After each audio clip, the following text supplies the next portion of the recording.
Southeast Radio's Business Matters with Carl Fitzpatrick. Southeast Radio. Well, Grant Thornton recently published a report which highlights how businesses need to report the impact of the Covid-19 pandemic in their financial statements. Stephen Murray from Grant Thornton joins me now to tell us more. Stephen, start by talking to us about the role that you hold within Grant Thornton. Good morning, Carl. Good to talk to you. I'm the Head of Audit and Assurance with Grant Thornton in Ireland. We have over 1,500 people in Ireland, and my audit team is made up of around 500 people across our 7 offices in Ireland. What prompted Grant Thornton to publish this report about COVID and annual financial statements? Well, I guess the idea behind the report is just to kind of remind companies that annual reports present an opportunity and I suppose an obligation to communicate with investors and stakeholders about the performance of your company. There's almost no new guidance coming out under IFRS or Irish accounting standards specific to COVID-19. Some exceptions, limited exceptions relating to how to account for lease concessions and rent breaks, etc. But no real new guidance. So it really our report emphasises the fact that the IFRS accounting standards and auditing standards still need to be followed as rigorously as before. And even more so now because stakeholders, who I mentioned before, really need to understand the impact of the pandemic and what the company is doing about those impacts. And of course, for many businesses over the past 12 months, they would imagine that the reporting of their financial performance will be simple, as unfortunately the financial impact has been drastic on their business, so they may feel they have nothing to report. How would you respond to that train of thought? Carl, I suppose the first thing is that not all companies are the same. Every company is unique, and we've got clients in certain sectors that have very little, they've experienced very little adverse impact of the coronavirus situation. But then again, a lot of sectors would have been decimated. Hospitality sectors, travel and tourism sectors, they would all have been really, really negatively impacted. And their financial statements need to explain the extent of that impact, so a stakeholder or a reader of the financial statements has a good feel for the level of impact and what the plans are of the directors for seeing the company through that period on a going concern basis. And the report identifies 4 best practices for reporting the consequences of COVID-19 in their financial statements. In short, what are they? Well, in short, the first one will be comply but communicate. So by all means, you need to actually comply with the IFRS disclosure requirements. There's no shortcuts in doing that. But having said that, you do need to communicate. So everything needs to be company specific. Company specific, make the financial statements relevant to your company rather than just being full of boilerplate disclosures. And be careful using alternative performance measures. So in old school speak, we used to call these non-GAAP measures. So this is where you're adjusting some traditional GAAP measures and adjusting them to paint a different picture or tell a different story.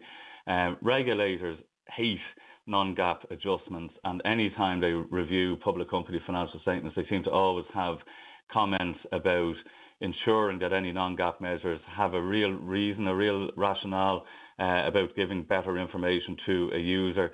They can never have more prominence than the traditional GAAP measures, and they should be really well defined as to how they're calculated, why they give more information. So the next one is omit the immaterial. So something is material in a set of financial statements if it's likely to influence a user's decision based on those financial statements. Don't overload the financials with trivial disclosures and just create clutter and excessive information that really isn't meaningful. Third one is rethink the notes. So maybe reorganizing the notes into financial statements so that they deal with the most important areas first. And finally, just prioritize the policies. Financial statements can run to 100 pages now for very large public companies, and half of that is in accounting policies and note disclosures. Even the smallest IFRS reporter seems to have very hard to see financial statements with less than 50 pages. So really organise your significant accounting policies in groups and put the most important ones in the front, and explain how those accounting policies have been applied in the context of the pandemic. Now, of course, Stephen, given the scale and size of Grant Thornton, it provides you with great insight into the domestic economy and what's happening here. How would you take the temperature on what's happening in the business sector currently? There's still quite a level of optimism, I suppose, and a lot of credit would need to go to the government support and the wage subsidy schemes, etc. So I don't think this recession is going to be like the recession we had in 2008, 2009.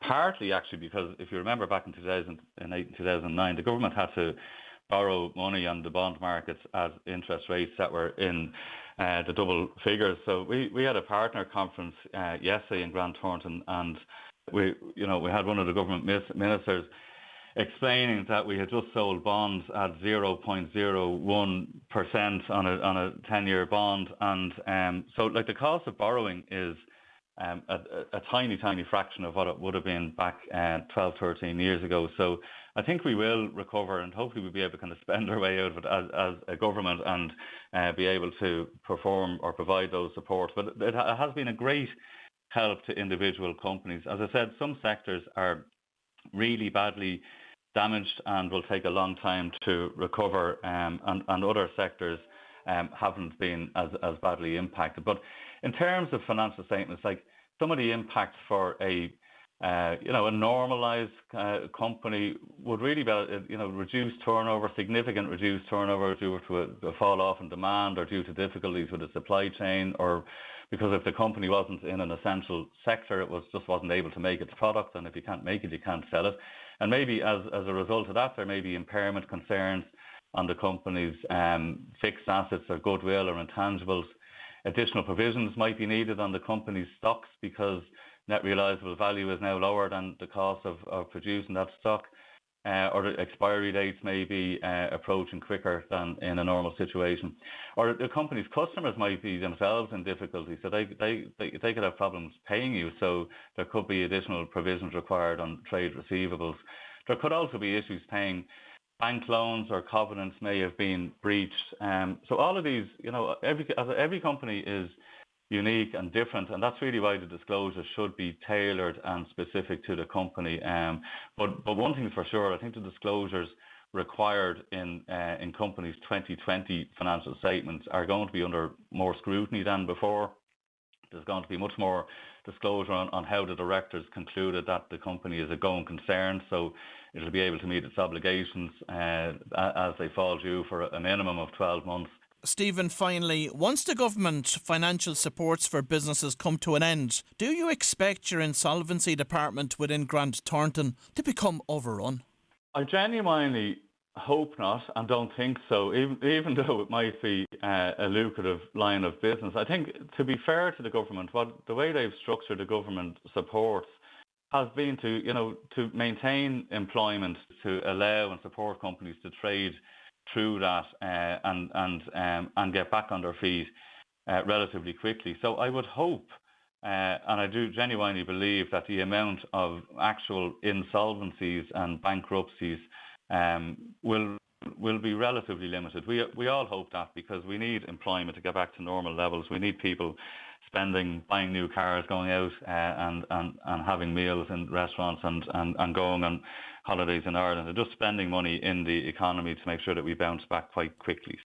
Well, if you've just tuned in, that was Stephen Murray, the Head of Audit and Assurance with Grant Thornton, and I'd like to thank Stephen for taking the time to join us on this morning's Business Matters.